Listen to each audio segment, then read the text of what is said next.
मेरा नाम मुदित है। मेरी उम्र 20 साल है। मैं कॉलेज में पढ़ता हूँ, सेकंड ईयर का स्टूडेंट हूँ।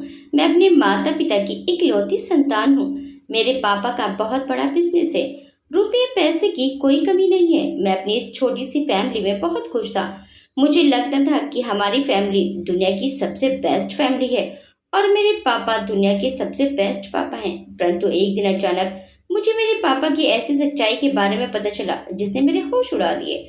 आज तो कॉलेज पहुंचने में बहुत देर हो गई है। मैं जल्दी जल्दी कॉलेज के अंदर गया, अपनी क्लास की तरफ भागा। एक दो लेक्चर अटेंड करने के बाद हम सारे दोस्त कैंटीन में आ गए। मैं कॉलेज कैंटीन में अपने मित्रों के संग मस्ती के आलम में था।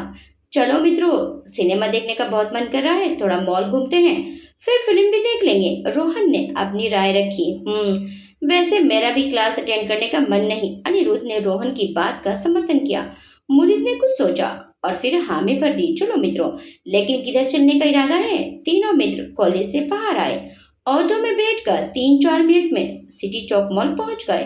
तीनों मित्रों ने समय व्यतीत करना था। एक बार पूरा मॉल घूम लिया और उसके बाद फूड कोर्ट में बैठकर लंच किया। मॉल में ही पीवीआर था, मूवी देखने चले गए। मूवी के इंटरवल के दौरान रोहन पॉपकॉर्न खरीद रहा था। मुदित वॉशरूम गया। ये क्या, एकदम सामने उसके पिता शुशु कर रहे थे। ब्रजेश का मुंह दीवार की ओर था। उन्होंने मुदित को नहीं देखा, लेकिन मुदित पिता को देखकर घबरा गया और चुपचाप बिना शुशु किए अपनी सीट पर आकर बैठ गया। मुदित का ध्यान अब सिनेमा स्क्रीन के स्थान पर अपने पिता पर था। वे यहाँ फिल्म देख रहे हैं। उनका ऑफिस तो नेहरू प्लेस में है। यहाँ साकेत में क्या कर रहे हैं? माना किसी क्लाइंट से मिलने आए होंगे, लेकिन फिल्म देखने में 3 घंटे क्यों खराब करेंगे? वह तो कॉलेज स्टूडेंट है। कॉलेज में मौज मस्ती चलती है तो इधर उधर घूम लेते हैं और मूवी भी देख लेते हैं, लेकिन उसके पिता भी ऑफिस छोड़कर मौज मस्ती करते हैं। इस बात का ख्याल मुदित को पहले कभी नहीं आया। उसकी नजर अंदर आने वाले गेट पर टिकी हुई थी। तभी उसके पापा गेट के अंदर दाखिल हुए। ये क्या, उनके साथ एक महिला भी है? महिला की कमर में हाथ डाले ब्रजेश दूसरी ओर की सीट पर बैठ गए। अब मुदित का पूरा ध्यान फिल्म से हट गया। हॉल के भीतर अंधेरा हो गया। फिल्म इंटरवल के बाद शुरू हो गई। उसके पिता इस महिला के साथ क्या कर रहे हैं, इस प्रश्न ने उसका दिमाग खराब कर दिया। वे बार बार अपने पिता और उस महिला को ही देखे जा रहा था। फिल्म समाप्ति पर ब्रजेश अपनी महिला मित्र के साथ आगे चल रहा था। ब्रजेश का हाथ महिला की कमर पर था। मुदित सोच रहा था, वे अभी 20 का खुद है। इस उम्र में लड़कों की गर्लफ्रेंड्स बन जाती हैं, जबकि उसकी तो कोई गर्लफ्रेंड नहीं है। ब्रजेश 50 पार कर गया है और इस महिला के साथ घूम रहे हैं। ये उम्र उनके इश्क लड़ाने की है। उसके पिताश्री इश्क लड़ाते फिर रहे हैं। उसका दिमाग खराब हो गया। उसने अपने मित्रों रोहन और अनिरुद्ध के साथ बाकी कार्यक्रम रद्द किया और मालवीय नगर मेट्रो स्टेशन से गुरुग्राम की मेट्रो पकड़ी। मुदित ने अपने पिता को देखकर थोड़ी दूरी बना ली थी कि कहीं उसे देखकर नाराज न हो जाए। क्लास छोड़कर फिल्म देखी जा रही है। ब्रजेश महिला मित्र के साथ इतना डूबा हुआ था कि उसे एहसास ही नहीं हुआ कि उसकी हरकत उसके बेटे ने देख ली है। गुरुग्राम अपने घर पहुंचकर मुदित अपने कमरे में कैद हो गया। बिस्तर पर लेटे हुए घूमते पंखे को देखते हुए उसकी आंखों के सामने उसके पिता और उस महिला की शक्ल ही घूम रही थी। उसकी माँ सुधा साधारण गृहिणी है। उनकी तुलना में वह महिला थोड़ी खूबसूरत भी है। इसका यह मतलब तो कतई नहीं है कि उसकी माँ और उसकी अनदेखी हो। ब्रजेश के पिता का एक्सपोर्ट का बढ़िया काम है और ऑफिस नेहरू प्लेस में है। मुदित सोचने लगा, क्या वे महिला ऑफिस में कार्यरत है या कोई और चक्कर है? मुदित इस बारे में ही सोचता रहा। सोच कर उसका दिमाग खराब हो रहा था। उसने कभी सपने में भी नहीं सोचा था कि उसके पिता ऐसी हरकत कर सकते हैं। उसकी नजरों में तो उसके पिता की छवि कुछ और ही थी। रात को ब्रजेश अक्सर 10 बजे के आसपास आते थे। मुदित की माँ ब्रजेश की प्रतीक्षा करती मिलती। माँ जब तक खाना नहीं खाती थी जब तक कि उसके पापा नहीं आ जाते थे। आज मुदित भी पिता की प्रतीक्षा करने लगा। उसके पिता रात 11 बजे आए। फोन करके पहले ही देर से आने का बता दिया था। काम अधिक है, क्लाइंट के साथ मीटिंग है, डिनर ऑफिस में कर लेंगे। जब पापा ने माँ को ऑफिस में डिनर करने की बात कही तो माँ और मैंने दोनों ने खाना खा लिया। खाना खाकर माँ तो सो गई। उन्हें ब्रजेश की काली करतूतों का कोई इल्म नहीं था। वह तो अपने पति को दुनिया का सबसे अच्छा पति मानती थी।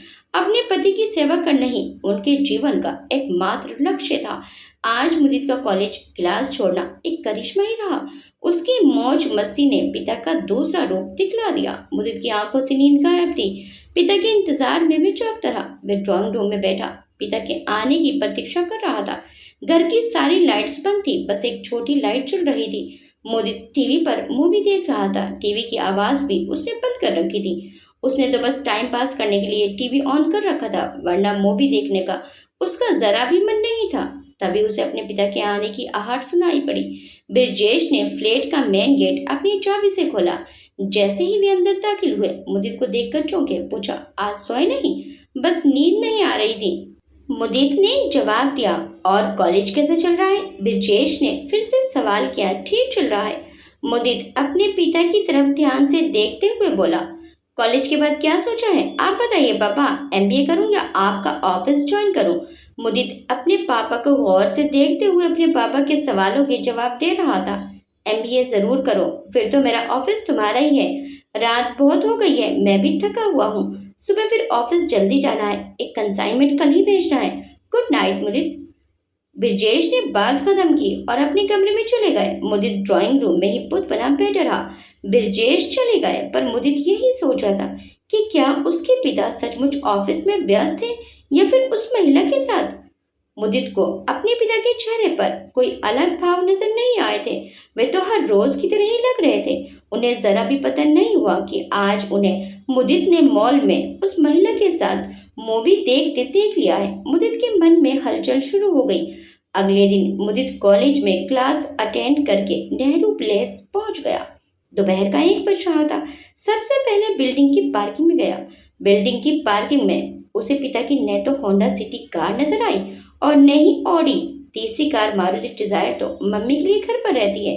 वह कॉलेज मेट्रो से आता जाता है। उसका दिमाग घूम गया। क्या आज फिर उसके पिता महिला मित्र के साथ है या फिर ऑफिस के काम से कहीं गए हैं? इस प्रश्न के जवाब के लिए वह ऑफिस पहुंच गया। छोटे साहब को देखकर स्टाफ ने मुदित की आवभगत की। एक सरसरी नजर स्टाफ पर मारी। वे देखना चाह रहा था कि क्या वे महिला हमारे ऑफिस में काम करती है, परंतु वे महिला नजर नहीं आई जो कल उसके पिता के साथ थी। मुदित कुछ देर ऑफिस में बैठा रहा, अपने पिता का इंतजार करता रहा। तभी उसे ध्यान आया कि उसके पिता कह रहे थे कि कल उन्हें एक कंसाइनमेंट भेजना है। तो उसने स्टाफ से कंसाइनमेंट के बारे में पूछा जो जाना था। उसे ये जानकर हैरानी हुई कि कंसाइनमेंट तो 2 दिन पहले ही जा चुका है। अगला कंसाइनमेंट 10 दिन बाद जाएगा, इसलिए ऑफिस में बेफिक्री है। काफी देर तक इंतजार करने के बाद मुदित घर की ओर लौट गया। मुझे मन से मुदित घर पहुंचकर बिस्तर पर औंधा लेट गया। पापा शर्तिया उस महिला के संगी होंगे। यदि ऐसा ही है तब पापा मम्मी और उसके साथ गलत कर रहे हैं। उसके पापा उन दोनों को धोखा दे रहे हैं। ये बात उसे बर्दाश्त नहीं हो रही थी, परंतु फिर भी उसने अपने दिमाग को ठंडा किया। जल्दबाजी में कुछ भी करना ठीक नहीं था। जो भी करना है सोच समझ कर करना है। अगर वे सीधा अपने पापा से जाकर कहेगा तो उसके पापा मानने से इनकार कर देंगे। इसलिए इस बात का सत्यापन होना आवश्यक है, वरना उसको झूठा घोषित कर दिया जाएगा। मुदित का दिमाग फिर से घूम गया कि अगर वे महिला पापा की बिजनेस क्लाइंट है तब उसके साथ कमर में हाथ डालकर फिल्म नहीं देखी जाती है। बिजनेस क्लाइंट के संग 5 स्टार होटल में लंच और डिनर होते हैं। पापा उसे और मम्मी को भी 2-3 बार ऐसे डिनर पर ले गए थे। आज फिर से मुदित पापा की प्रतीक्षा करता रहा। आज भी पापा रात के 12 बजे आए। मम्मी सो गई थी। कल की भांति मुदित ड्राइंग रूम में हल्की मध्यम रोशनी में टीवी देख रहा था। टीवी की आवाज बंद थी और दिमाग कहीं और था। ब्रजेश रात के 12 बजे आए।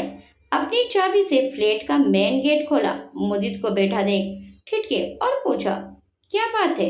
बंद आवाज में टीवी देख रहे हो? बस यूं ही पापा, नींद नहीं आ रही थी, शाम को सो गया था। मुदित ने पापा की ओर देखते हुए कहा। गुड नाइट कहकर ब्रजेश अपने कमरे में चले गए। उन्हें इस बात का इल्म नहीं था कि मुदित ऑफिस गया था। उन्होंने मुदित से ऑफिस जाने के बारे में कोई सवाल नहीं किया। इसका मतलब वे ऑफिस लौटकर ही नहीं आए थे। मुदित का दिमाग खराब होता जा रहा था। हालांकि मुदित कॉलेज मेट्रो से जाता था, बाइक को मेट्रो पार्किंग में खड़ी करता था, लेकिन अगले दिन उसने बाइक स्टार्ट की लेकिन कॉलेज नहीं गया। मुदित नेहरू प्लेस पहुंच गया। उसने बाइक को बिल्डिंग की पार्किंग में खड़ा किया और अपने पिता की प्रतीक्षा करने लगा। ब्रजेश 12 बजे ऑफिस पहुंचे। 2 घंटे ऑफिस में रहे। मुदित पार्किंग में खड़ी होंडा सिटी कार पर नजरें गड़ाए था। एक महिला कार के पास आई और उसने फोन किया। मुदित ने उस महिला के आगे से गुजरते हुए उसकी शक्ल आंकलन की, फिर मन ही मन बड़बड़ाया, अरे ये तो वही है जो पापा के साथ उस दिन फिल्म देख रही थी। मुदित कुछ दूर खड़ा था। ब्रजेश आए, उस महिला के गले मिले और फिर कार में बैठ गए। मुदित के देखते देखते कार उसके आगे से निकल गई। कुछ देर तक वह पार्किंग में खड़ा सोचता रहा, फिर ऑफिस चला गया। पापा हैं? पापा तो बाहर मीटिंग में गए हैं, सेक्रेटरी ने बताया। और नो, मैंने अपने मित्रों के साथ लंच करना है, फिर फिल्म देखनी है। मेरी पॉकेट मनी खत्म हो गई है। पापा से 2000 रुपये लेने के लिए ऑफिस आया हूँ। सेक्रेटरी ने ब्रजेश को फोन करके अनुमति लेकर कैशियर से 2000 रुपये मुदित को दिलवा दिए। मुदित के पास पैसे थे, लेकिन वह जासूसी करने ऑफिस आया था। 2000 रुपये जेब में रखकर वह कुछ देर तक नेहरू प्लेस की कंप्यूटर मार्केट में घूमता रहा, फिर घर चला गया। घर पहुंचकर मुदित अपने कमरे में फिर से बंद हो गया। उसका दिमाग बहुत ज्यादा खराब हो रहा था। वह आज की घटना याद करके परेशान हो रहा था। आज रात को मुदित ने अपने पिता की प्रतीक्षा नहीं की। रात का डिनर 8 बजे कर लिया और अपने कमरे में टीवी पर फिल्म देखने लगा। ब्रजेश भी 10 बजे घर आ गए थे। पत्नी संग डिनर किया और फिर मुदित के कमरे में जाकर पूछा, ऑफिस गए थे?